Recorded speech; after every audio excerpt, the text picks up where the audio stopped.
Thank you, everybody, for coming out. Yeah, listen, one of the things that I enjoy so much about doing events like this, we've got incredible people here, but just listening to some of the statements, Joe pointing out that 700,000 Latinos across this country are going to be insured, get health care coverage. My gosh, what a wonderful thing to hear. And Charlie, you really hit it home in making me think about all the jobs we're creating as a result of these bills. And you know how much we've been pushing for all of the trade skills apprenticeship programs, because these are going to be good paying union jobs, right? But what you really hit home for me was the fact that so many of the young people today, they want a job with purpose, right? I think we all want a job with purpose, but I certainly believe that young people today are really pressing for that. So it's so great to see this combination of moving our agenda forward for this country, clean energy being developed, moving towards the end of the impact of climate change, but also fulfilling desires and dreams of those young people to be involved in something that they think is bigger than them. And that really hit home when you talked about your daughter, because I know all of our kids are looking for something to make their mark on. Todd, thank you so much for bringing, first and foremost, having us here, excited about our tour, but thank you for bringing up our farms as well. I consistently point out that we're all in this together. Some of our family farmers are the best stewards of our environment. Having more opportunities for them to use these conservation programs, as well as put solar panels on their farms to produce energy. I can't think of a better combination of opportunity for our farmers. So thank you so much. And of course, everything that Interfaith Power and Light does, I'm very grateful because right here back at you, because we're all absolutely in this together. So I just want you guys to know, I've got remarks here. I always have remarks, but I think what we just heard was so powerful. We're finally at a point in this country where we are making this change. And I'm thrilled that in particular young people are seeing that government can work for folks and that they're seeing their voices heard. So, listen, we all know that climate change is the issue of our time. There's no ifs, ands, or buts about it.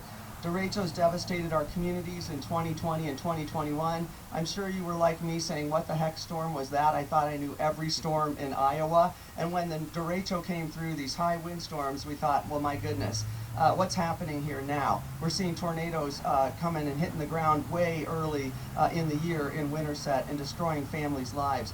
The reality of climate change is absolutely here, and we know that these weather events are going to continue and be more frequent unless we address this issue. We also know that what we do right now will determine our kids' futures, and we just heard that. Corinne just does a great point of making sure folks know how important these issues are to our children. The fact that we have an increase in asthma in this state, and that's continuing to grow, we need to address those issues. The fact that 75% of the kids in the state have some form of lead in their system, we're addressing that issue. So we're looking to the future, and it's incredibly important to do so. So this piece of legislation is a monumental piece of legislation to help us on a positive way impact the concerns that we have and how we're feeling here on the ground in Iowa with climate change. And here's what we're going to do. Iowans will receive rebates covering 50 to 100% of the cost of energy efficient appliances and upgrades to their homes. That includes new windows and heating pumps, dryers, stoves, and a heck of a lot more. If you're thinking about that home upgrade, do it now, because you're going to get a tax benefit and you're going to be able to make sure that you're more energy efficient and put more money in your pocket. But the law also provides tax credits for solar panel installation to make it more affordable for Iowans to install and be a part of the green energy solution. So get ready, OneSource. I know you're busy already, but we're going to make you even busier. That's right. And money in the pocket of Ankeny. Do we have any? And we need the Ankeny mayor here to know we're going more money here for Ankeny. And we know that many Iowans are already seeing some of the wonderful, incredible impacts of solar energy, and they're using in their homes and in their farms and in their businesses, and they're reducing those energy bills already, and they're saving money over the long term. But the Inflation Reduction Act's 30% tax break on solar panels will accelerate that and put those savings on a future path for success and put money back in Iowans' pockets. The law will also help us drive more domestic manufacturing of solar, which is why we're here right now, because this is great news. And of course, other clean energy renewable projects. We've got a lot of wind here, biofuels, etc. And this is going to ensure that those American workers also benefit from this historic investment. The Inflation Reduction Act included two of my provisions, folks, and so I'm really happy to see that when I stand up for Iowa, it's in the provisions that we're getting into these pieces of policy. But that include my bill to help drivers save upwards of 30% on their gas by expanding biofuels opportunities across this country, reducing GHG emissions, and helping us move towards a cleaner future. And expanding the roles of biofuels will continue to be a long-fought issue that I'm working for right here in Iowa, and I'm proud to be able to have delivered this to our farmers and to our communities here in Iowa. But here's what else we're going to see. Iowans are going to see about $200 cut to their energy bills each year thanks to the Inflation Reduction Act, and we're expecting to create over 900,000 good-paying jobs to cut our carbon emissions, which is a total of about 40% from our 2005 baseline.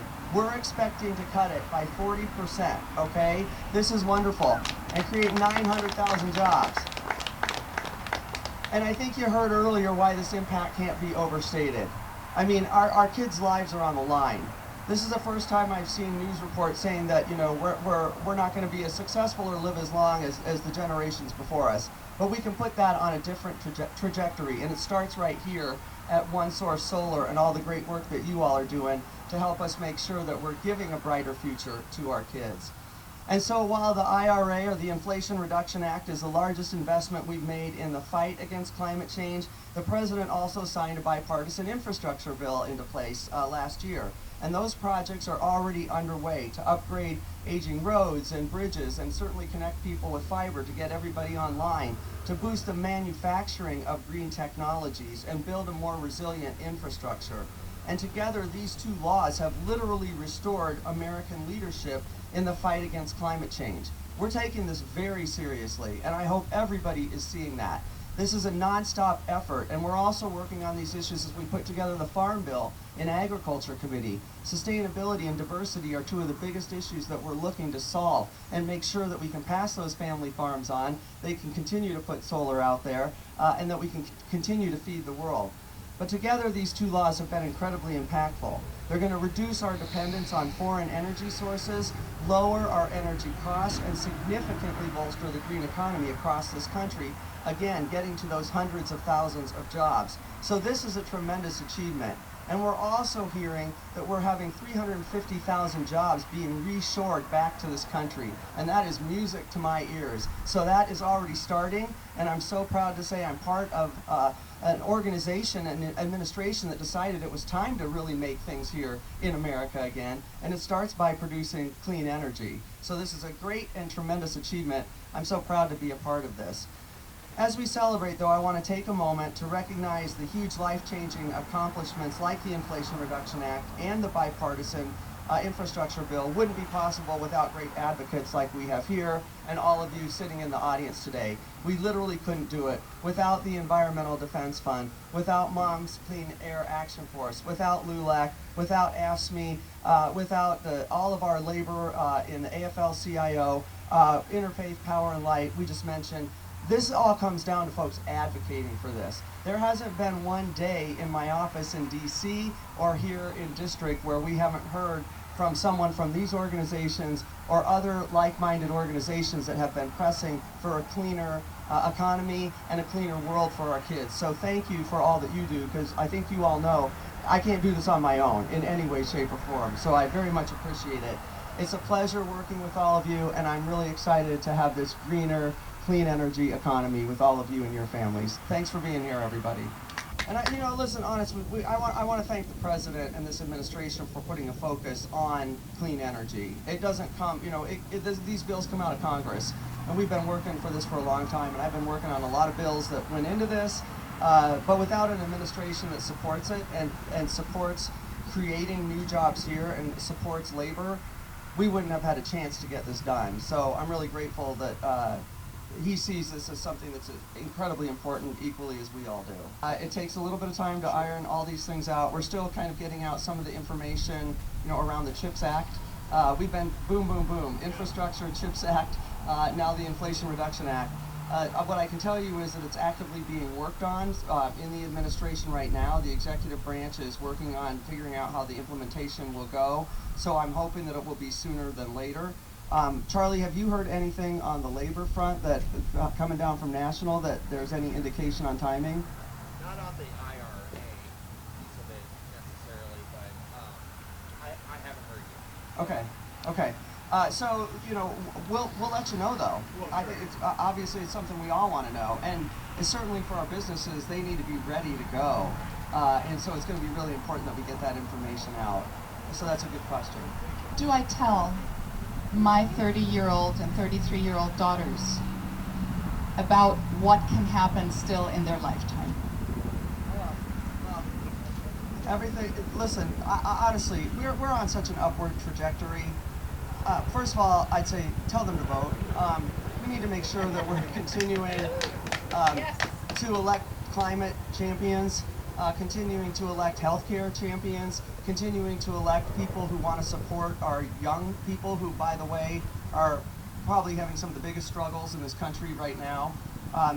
So many of them have grown up in 9/11, active shooter drills, and then COVID, and all of the things they've seen with storms that we've had. It's not easy. So I understand why our younger folks are wondering what the heck does my future look like. I got two young men now. They're both off at school, 18 and 20, and I have equally as much hope as you mentioned as another mom for their future. I would tell them that it's bright. I would tell them that I think about things like what Charlie just said. We're going to be able to bring jobs to you that you like, that actually are making a difference in this world. We're adapting, I think, workplaces at just an incredibly fast pace to meet needs of young people who are, for the first time, I think, doing a great job of pressing for some work-life balance. Do the job, but also have a life. And they're changing, I think, the trajectory of that. They're pushing for agendas, and they are the loudest voices on things like women's rights, which are literally, on the voting ballot this fall. So I have nothing but hope for them because I know them, and I know that our young people are probably as strong of citizens we'll ever have. They've had to overcome a lot of adversity. They're not putting up with much. And I love to see that, and they're stepping up. And so please tell her that this is just the beginning, but we've got to make sure that we elect people who will continue to push for these agendas and who always put our kids first and always put our country over their party.